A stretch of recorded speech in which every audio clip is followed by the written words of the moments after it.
It's like, yeah, we're all talking about this idea that there's like things that we can't say, that the increase in like illiberalism in Gen Z is like a concerning issue for anyone who wants to be able to speak freely in society about, you know, just what they believe to be true, like sort of short of like actually inciting violence or like calling for people to be, you know, attacked or something. But I wondered if you think that this will stop when they collide with reality. Because like, for example, I saw a video yesterday of a girl who'd had her phone stolen by two homeless guys in America. I don't know where it was or if it was staged, but I think it speaks to the point, you know, you can never tell with these things.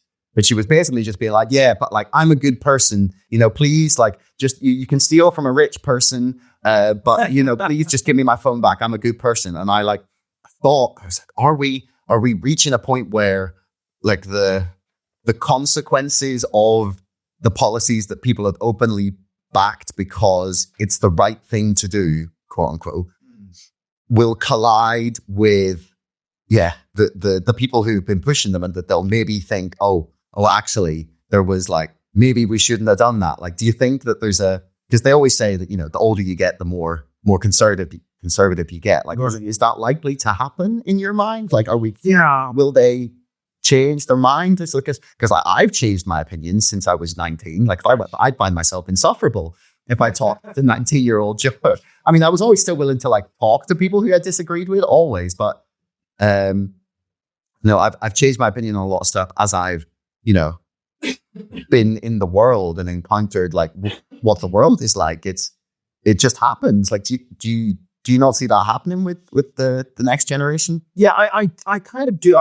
There's two parts of this. The first is getting mugged by reality, right? And so I think Trump's election, actually, you look at the reaction this time to the election in 2016. It's actually a little bit different. I remember I was talking to somebody who worked at Slate, which is a sort of prominent left-wing magazine, yet he was sort of the least woke of Slate writers. There weren't many non-woke ones, but he said, what we need is actually Trump to win again for them to change. And it didn't happen. So they thought, okay, 2016, look, he lost the popular vote. It was one-off. Done. We've won. The fact that they lost, and they lost convincingly now, means they really have to start to rethink.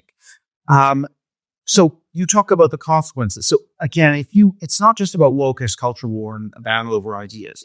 If woke means you can't deport illegal immigrants. Yeah.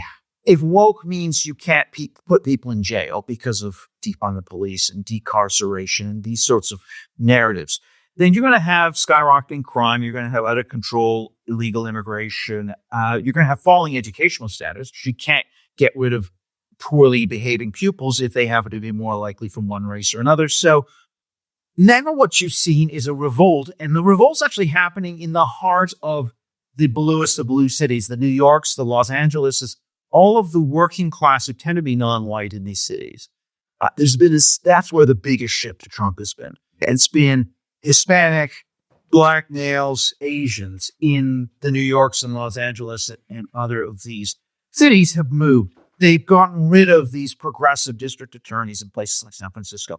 So there's been a revolt. It's the excesses, you know, the defecation on the streets, the crime everywhere, the illegal immigration. And so I think that stuff, that disorder is the downstream effect of these limitations on debate. So I actually think this is going to prompt, a bit of a rethink. Young people, what I'd say there is we do have some indications now. In the UK, the last 18 months, we've seen a 20-point shift in the under 25s on gender issues, on immigration. What's happened is the apolitical middle, more of those apolitical Gen Zs have shifted towards what you might call conservative positions. I think what that's setting us up for is we think we're polarized now. In 20 years, I think we're going to be hyper-polarized around these cultural issues because you've got a very woke, and that's going to be slightly gendered. So generally, women are going to be more likely to be woke. Yeah, I reckon of like that quite a lot about like the difference. There's this big growing gender gap. I don't know about growing, but there's a large gender gap amongst younger people that doesn't exist amongst older people on a lot of these issues. Why do you think that is? Because generally, I think women tend to back what are the prestige established community norms, conformity to those established conventions. They've been taught in school by elites and all the institutions that woke values are the most important values and you must stick with them. Young boys are more nonconformist.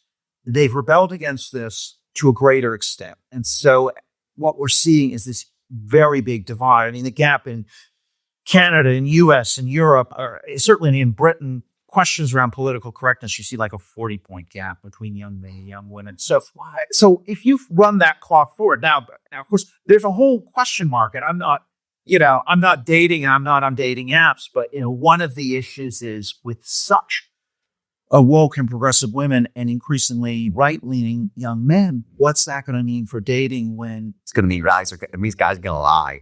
exactly right? But is that going to affect marriage and family formation? And I don't know is the question, but I think this gender gap and it's mapping onto this sort of growing polarization in the young population. I think that's one to watch, but I do think a chunk of those young people, because they're not watching mainstream media, they're getting, they're tuning into podcasts, they are drifting away from woke, but a chunk of them have been indoctrinated and are going to be, and that is going to be a huge divide, I think, going forward. Mm. What do you think? Do you think people are going to change when they collide with reality? Or is this going to continue? I think there's a more fun, rather than look at what's happening in terms of the demographics vis-a-vis attitudes to woke. I think there's a more fundamental issue at play here. And you can see it more particularly in the United Kingdom, because the Conservative Party and the Labour Party are essentially the same political party. Yeah. There was no discernible difference between Conservative Party policy and the Labour Party policy. No. They're both defined by the same things. Highly globalist. Mm. They're certainly not either conservative nor socialist. They present a sort of party mishmash of nonsense, which is very, very establishment focused. A case in point, last week, Keir Starmer announced that he was entering into a strategic investment partnership with BlackRock. And Larry Fink is Trump's personal portfolio advisor. Yeah, he's been touted as possible Treasury Secretary candidate as well, hasn't he? Really? Well, no, the Treasury Secretary has been appointed, and there was So it was a guy called Scott Bessent, who's a hedge fund manager. Okay, his hedge fund, interestingly, was funded by George Soros. Elon Musk has been very public in terms of the fact that he can't stand apparently George Soros or his son. It's just a bean club, isn't it? Yeah. You're not in it. Yeah.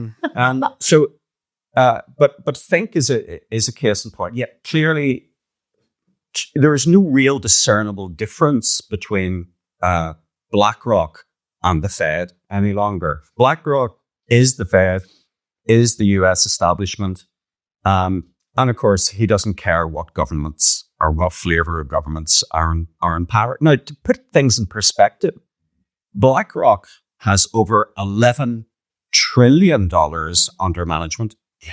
BlackRock it's a wild number. What's the GDP of the United Kingdom? It's like, 2 trillion or something so it's 5 times the GDP. In respect, it's only very recently that Apple announced that it had exceeded $1 trillion valuation in terms of its market cap. There's no companies that come anywhere close to this. This is the amount of money that they have under management. People talk about Bezos and Musk and stuff having an enormous amount of power, but they own like a couple of companies and they're worth a couple $100 billion. And that's like 20 times the size. And it's like one guy in charge of it. Well, it's obviously like not, but it's just in terms of cash management, very short treasury bills. He's got hundreds of billions of dollars under management. And that's money that comes essentially from US national debt. That is US national debt. So that one asset management firm is managing hundreds of millions of treasury debt. the US government is investing into ETFs being run by a private company. That private company is advising the president on his personal portfolio. He's also advising the administration in the United Kingdom. This coincides with the fact that they're going to change the inheritance tax rules, which will mean that lots and lots of family-owned farms are suddenly going to be in the market. Who's going to be buying them? Well, probably the first two visitors to Downing Street after Keir Starmer was elected, namely BlackRock and the Bill Gates fund. It's really worrying because but they've done the exact same thing in the United States. Like they bought up all the farm, like not all the farmland, but like BlackRock and Bill Gates have been buying up like huge swathes of farmland. It suggests that they would consider food security to be something that's going to become like increasingly important because the world's like a lot more unstable. We get food shocks with like look at Ukraine, like through fertilizer prices through the roof. Like a third of the world's grain comes from Ukraine. And then now the loans for financing some of the war, one of the clauses in the contract, this is wild, right, is that after the war, as part of the payback for the loans, BlackRock, Vanguard, and I think it's State Street get like hectares and hectares of Ukrainian farmland. It's potentially fingers in as well. Fingers in so many pies, and it's worrying that like that it's the exact same people that seem to have more control over our government or more influence with our government than any public opinion. And that's why I say again that this public square debate around quite frankly ridiculously trivial issues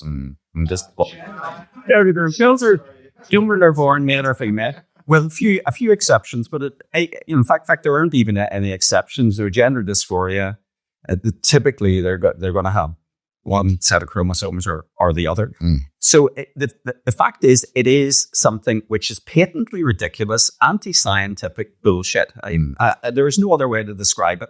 But yet, our public realm, our public debate, the two political parties dominant in the United States are arguing, bickering about this.